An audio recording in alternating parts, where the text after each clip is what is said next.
सोलापूरच्या हातमाग साडीला पारंपरिक वस्त्रोद्योगात समावेश करण्याच्या मुख्यमंत्री देवेंद्र फडणवीस आणि वस्त्रोद्योग मंत्री संजय सावकारे यांच्या सूचना, आमदार देवेंद्र कोठे यांचा पाठपुरावा। हातमाग दिनी आमदार देवेंद्र कोठे यांनी विणकर बांधवांना दिली गोड बातमी। सोलापूरच्या हातमाग साडीला पारंपरिक वस्त्रोद्योगात समावेश करण्याच्या सूचना मुख्यमंत्री देवेंद्र फडणवीस आणि राज्याचे वस्त्रोद्योग मंत्री संजय सावकारे यांनी प्रशासनाला दिल्या। याबाबत आमदार देवेंद्र कोठे यांनी पाठपुरावा केला होता। सोलापूर शहर हे ऐतिहासिक काळापासून वस्त्रोद्योगासाठी देशात प्रसिद्ध आहे। सोलापुरात हातमाग कामगारांची संख्या मोठ्या प्रमाणात आहे। हातमाग कामगारांकडून जगप्रसिद्ध सोलापूर सिल्क साडी अत्यंत परिश्रमाने तयार केली जाते। हातमाग विणकरांना साडी निर्मिती करताना जटिल सूक्ष्म कलाकृतीचे, अंगावर ताण येणारे आणि उच्च कौशल्याचे काम करावे लागतं। एकात्मिक व शाश्वत वस्त्रोद्योग धोरण 2023 ते 28 मध्ये पारंपरिक वस्त्रोद्योग म्हणून पैठणी साडी, हिमरू, करवतकाठी, विदर्भ घोंगडी, पश्चिम महाराष्ट्र आणि दक्षिण महाराष्ट्रातील खन फॅब्रिक या वस्त्रोद्योगांचा समावेश करण्यात आला। परंतु सोलापुरी सिल्क साडी या उत्कृष्ट पारंपरिक वारशाला शासनाच्या अधिकृत पारंपरिक वस्त्रोद्योग यादीत हक्काचं स्थान मिळालेलं नाही।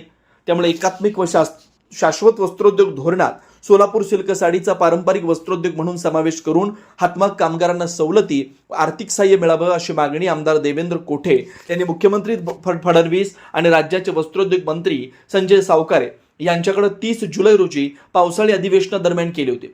त्यावर मुख्यमंत्री देवेंद्र फडणवीस यांनी सकारात्मक निर्णय घेत सोलापूरच्या हातमाग साडीला पारंपरिक वस्त्रोद्योगात समावेश करण्याच्या सूचना प्रशासनाला दिल्या।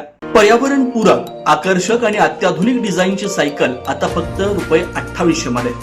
सानविग्राम जनशक्ती फाउंडेशन व सानविग्राम जनशक्ती ट्रस्ट यांच्या संयुक्त विद्यमाने शालेय विद्यार्थी विद्यार्थिनी, महाविद्यालयीन विद्यार्थी विद्यार्थिनी तसंच नोकरदार वर्गासाठी विशेष सायकल योजना राबवण्यात येते। बाजारात सुमारे 4500 ते 5500 किमतीची पर्यावरण पूरक, आकर्षक आणि अत्याधुनिक डिझाईनची सायकल फक्त ₹2800 मध्ये उपलब्ध करून देण्यात येते।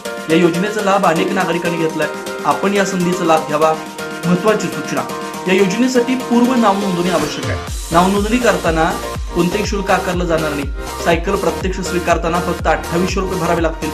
या योजनेचा जास्तीत जास्त नागरिकांनी लाभ घ्यावा असं आवाहन समन्वयक व्यंकटेश अमृतम यांनी केलं। नाव नोंदणी व अधिक माहितीसाठी संपर्क प्रथमेश अमृतम 87 33 87 14 43। जनदर्पण न्यूज चॅनल, मार्कंडेय सोलापूर सहकारी रुग्णालय जवळ, सोलापूर।